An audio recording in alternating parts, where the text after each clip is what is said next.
스가랴 선지자가 이제 세 번째 환상을 보게 되었습니다. 그 환상은 이 성전 재건에 대한 환상이었는데요.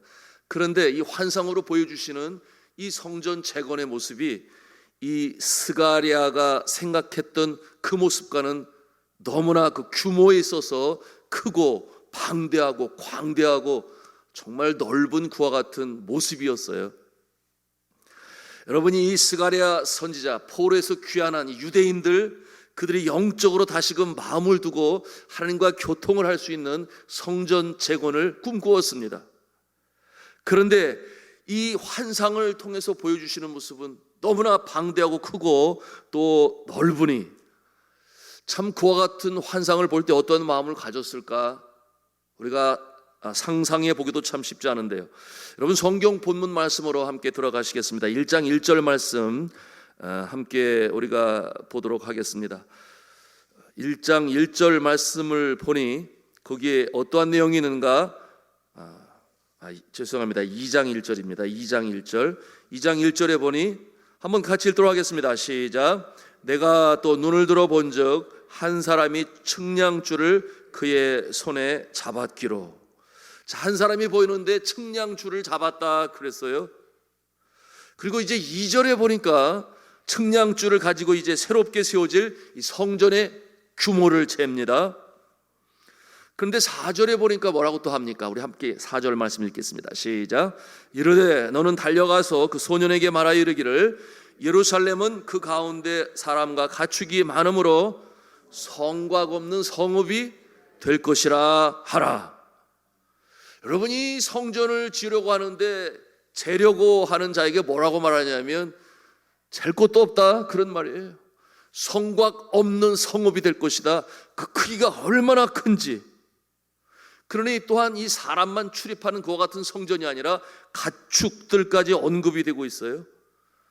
그러니 스가랴가 생각하는 어떠한 솔로몬 성전의 크기라든지 그런 것을 훨씬 뛰어넘어서서 성곽까지 없을 정도의 광대고 크고 사람뿐만 아니라 가축까지도 출입을 하는 이와 같은 엄청난 규모의 이 성전의 환상, 수수께끼 같지 않습니까? 참 상상하기도 어려워요. 여러분, 5절 말씀을 또 함께 보고 읽도록 하겠습니다. 시작. 여호와의 말씀에 내가 불로 둘러싼 성곽이 되며 그 가운데서 영광이 되리라. 아멘. 자, 천사가 여호와의 말씀을 전하는데 하나님께서 불로 에워싼 성곽의 모습으로 말씀하시고 보여주세요. 여러분, 이와 같은 모습을 통해 무엇을 볼 수 있습니까? 하나님께서 친히 지켜보아하신다 이 뜻인데, 이와 같은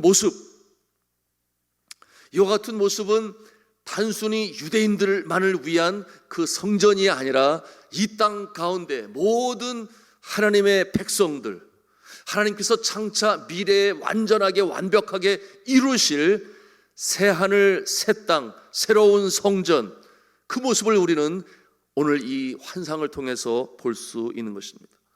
불로 에워싼 성곽이다. 무엇을 연상할 수 있어요? 여러분, 에덴 동산을 만드시고 하나님께서 지키시는데 화염검으로 에덴 동산을 지키신다 그러셨습니다. 그러니 하나님께서 친히 지켜보아하시는 그 가운데 주의 영광이 나타나는 그와 같은 모습의 새로운 성전의 모습을 오늘 환상을 통해서 보여주시는 것입니다.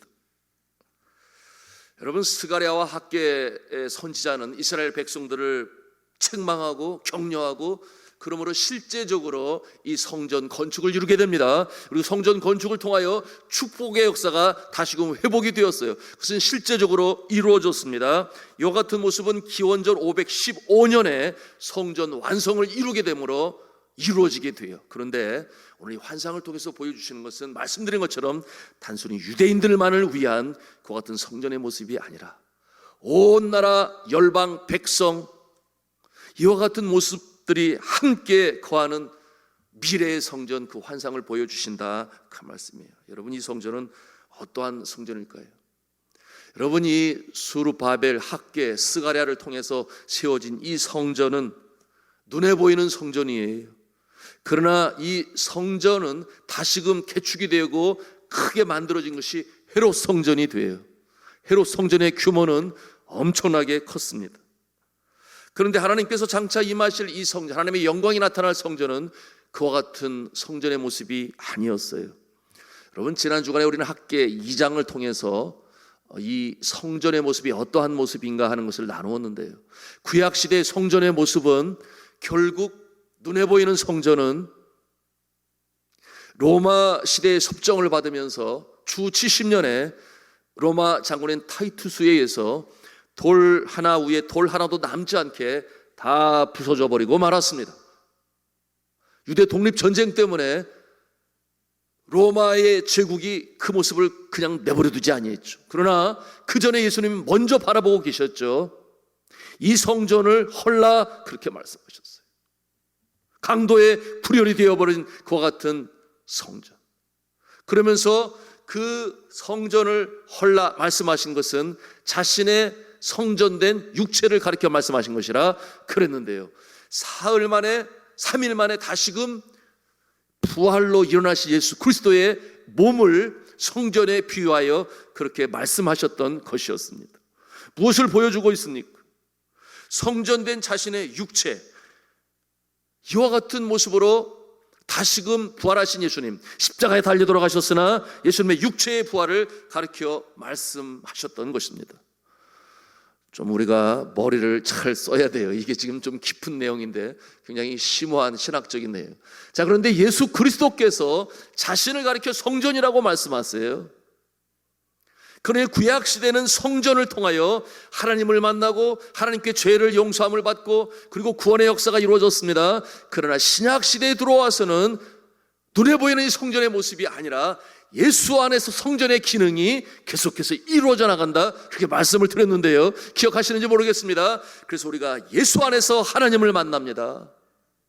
예수 안에서 우리가 용서함을 받습니다. 예수 안에서 구원함을 입고 예수 안에서 기도의 응답이 나타나고 예수 안에서 축복의 역사가 나타나는 줄로 믿으시기를 바랍니다. 새로운 성전의 모습이 바로 예수 안에서 그 같은 모습이에요. 이것이 스가랴 선지자를 통해서 보여주신 말씀의 연장선이라고 우리가 볼 수 있겠는데, 그런데 이 새로운 성전의 모습은 예수 안에서 이루어지지만 예수님께서 승천하신 다음에 예수님께서 피로 값주고 사신 그와 같은 성전, 뭐라고 말할 수 있겠습니까? 교회라고 말할 수 있겠어요. 예수 그리스도의 몸된 교회, 그 안에 우리가 지체가 되어지고, 베드로 전서 2장에 보게 되면 너희도 산돌같이 신령한 집으로 세워지고, 그렇게 말씀하고 있어요. 무슨 말씀이에요? 예수 그리스도를 중심으로 하는 새로운 성전, 이 땅의 교회를 통하여 계속적으로 확장되어져 나갈 하나님의 나라, 영적 이스라엘, 새 예루살렘, 그 모습이 이 땅에 이루어지게 될 것이다. 이해가 되십니까? 믿으시기를 바랍니다. 그 안에 우리가 부름을 받았다, 그 말이에요. 이 스가랴 선지자에게 이와 같은 영원한 하나님의 성전을 이렇게 환상으로 보여주신 것입니다. 이처럼 교회를 통하여 하나님의 영광이 나타나는데 5절 말씀이 바로 그것을 보여주고 있는 것이죠. 하나님의 영광이 그 가운데 나타납니다. 성전이신 예수를 통하여 하나님의 영광이 나타나고, 예수님께서 피로 값주고 사신 교회를 통하여 그의 영광이 나타난다, 그 말씀이죠. 우리 스가랴 선지서의 큰 주제는 성전 재건입니다. 그리고 이 첫 번째 목적은 이루어졌습니다. 그런데 장차 더 나아가서 이루어질 영원한 성전, 이와 같은 내용을 스가랴 선지서를 통해서 계속적으로 우리가 보게 돼요. 매장 묵상해 나갈 때마다 찾게 될 것인데, 이와 같은 모습을 볼 때 우리가 환상으로 스가랴 선지서를 기록하니 마치 요한계시록을 읽는 것 같은 그러한 느낌을 받아요. 환상을 통해서 이루어지지 않습니까? 자, 8개의 환상이 이 스가랴 선지서에 나타나고 있어요. 자, 이제 10절부터 보다 더 구체적인 이 성전의 주가 되실 예수님의 모습이 등장하고 있는데, 우리 10절 말씀을 같이 읽도록 하겠습니다. 시작. 여호와의 말씀에 시온에 따라 노래하고 기뻐하라. 이는 내가 와서 내 가운데에 머물 것임이니라. 아멘. 너희 가운데 와서 머물 것임이니라. 무엇이 연상됩니까? 임마누엘이 바로 이와 같은 모습인데요, 내가 너와 함께 하리라. 하셨던 이 이름, 임마누엘 이름이 예수님이 이 땅에 오시면서 이루어지게 됨을 볼 수가 있습니다. 그런가 하면 이 스가랴 선지자는 이 성전 재건과 연관하여 또한 예언의 말씀으로 주시는데요, 이와 같은 모습 가운데 예수님께서 이 땅에 오셔서 이루실 성전의 모습을 계속해서 보여주고 계십니다.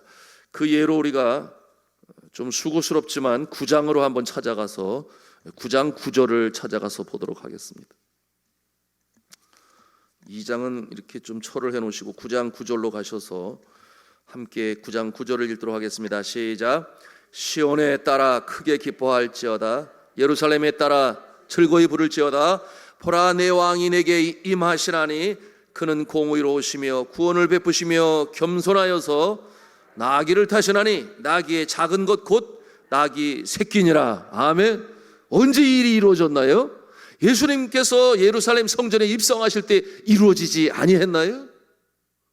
스가랴 선지자에게 환상을 보여주시는 하나님께서 그때를 미리 보여주시는 것입니다. 또 12장 10절로 찾아가서 또 보도록 하겠습니다. 12장 10절 말씀 같이 읽도록 하겠습니다. 시작.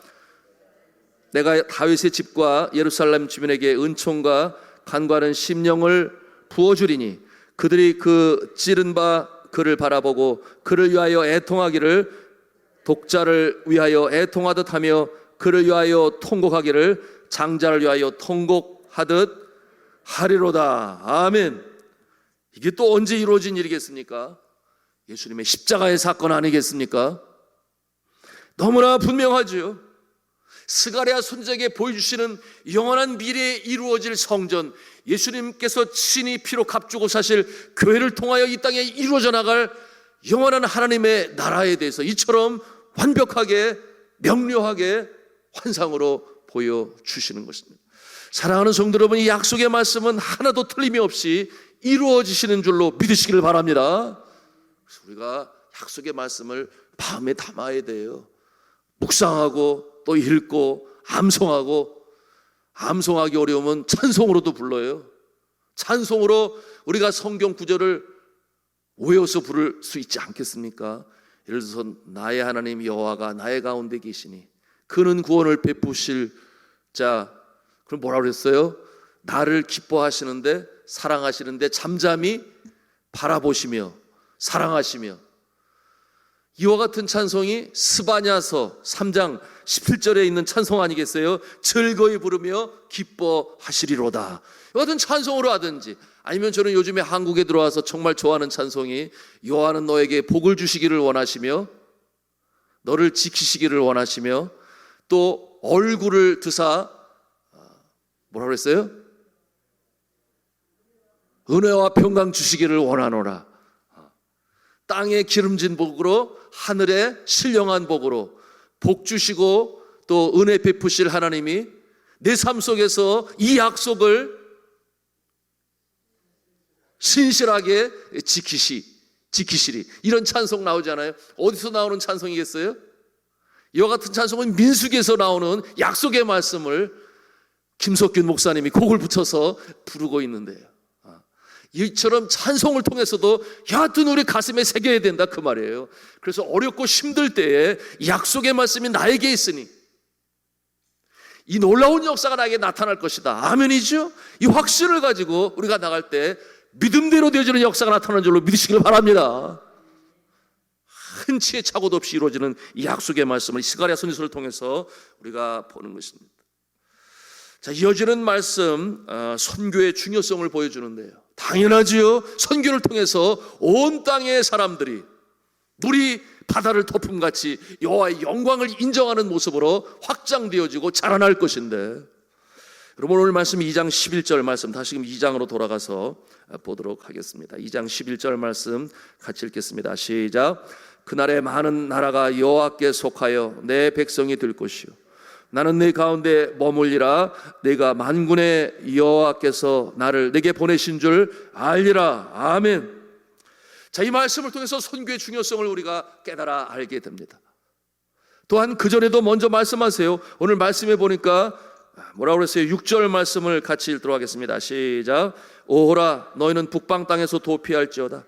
여호와의 말씀이니라. 이는 내가 너희를 하늘 사방의 바람같이 흩어지게 하였음이니라. 여호와의 말씀이니라. 7절 말씀. 바벨론 성에 거주하는 시온아, 이제 너는 피할지니라. 이게 무슨 말씀이에요? 북방 왕국 아시리아에서도 피하라, 바벨론에서도 피하라. 만방의 사방, 여기서 말하는 사방이라고 하는 것은 지구의 네 모퉁이를 말하는 것인데, 동서남북을 말하는 것인데, 온 세상에 흩을 것이다. 왜 흩으십니까? 예수님께서 말씀하셨기 때문이죠. 너희는 가서 모든 족속으로 제자를 삼아 아버지와 아들과 성령의 이름으로 세례를 주고, 오직 성령이 너에게 임하시면 예루살렘과 온 유대와 사마리아 땅 끝까지 이르러 증인이 되리라 하시니라. 이처럼 흩으시고 하나님의 나라 확장하는 일에 선교로 전도로 이와 같은 일을 행하신다. 왜? 영원한 하나님의 나라, 무너지지 않을 영원한 성전을 이루시기 위하여. 그러므로 스가랴 선지자를 통해서 영원한 미래를 미리 보여주시는 이 역사를 오늘 이 스가랴 선지서 2장을 통해서 우리가 보는 것입니다. 사랑하는 성도 여러분, 이 예수 그리스도께서 제자들에게 마지막으로 유언처럼 남기신 이 대위임 명령, 그래서 The Great Commission이라고 그러는데요, 위임하셨다. 예수님은 하늘나라 올라가시는데, 그런데 이 일이 너에게 남겨져 있다. 영원한 이 성전을 만드는 일에 너희를 쓰기를 원하신다. 그렇게 말씀하시는 거잖아요. 그러니 우리 선교하는 교회, 산돌 중앙교회, 선교의 사명을 가지고, 가지 않으면 보내야 하는 이 사명을 가지고 우리가 부른 바 되었습니다. 가지 않으면 전해야 하는, 보내야 하는, 이 땅에서도 복음을 전하는 이 모습이 되어야 하는데, 이 사명을 가지고 우리 교회 선교사님들도 보내고, 저도 제 아내와 24년 또 선교지에 있다 들어왔는데, 그런데 들어와서 보게 되는 것이 선교지가 저기만 있는 것이 아니구나, 우리나라 이 땅도 선교지구나 하는 것을 보게 돼요. 첫째는 많은 노무자들이 한국에 들어와 있어요. 그래서 이곳에서도 복음을 전할 수 있구나 하는 것을 보게 되고, 두 번째로는 이 땅에 예수 믿지 않은 자가 얼마나 많은지 몰라요. 80%가 넘어요. 10명 중에 8명이 하나님을 창조주로 예수님 그리스도를 믿지 않는 자들이니, 그들에게 복음을 전하는 이 사명을 흩으셔서 역사하시는, 말씀드렸잖아요. 모이는 교회와 흩트는 교회. 모이는 교회는 우리가 이처럼 함께 기도하고 예배하지만, 그 다음부터는 흩어져서 하나님의 역사를 이뤄가는 그와 같은 흩어지는 교회의 모습으로 하나님은 우리를 사용하시는데요, 이와 같은 모습으로 영원한 성전을 만드는 일에 귀하게 쓰임 받으시는 저와 여러분 되시기를 주님의 이름으로 축원합니다. 이와 같은 모습을 통해 우리는 축복의 통로가 되고, 교회는 축복의 통로가 되고, 우리의 심령이 연결이 되고, 우리의 가정이 연결이 되고, 일터와 그리고 사회의 연결이 됨을 믿으시기 바랍니다. 이와 같은 역사로, 축복의 역사로 살아가시는 저와 여러분 다 되시기를 주님의 이름으로 축원합니다.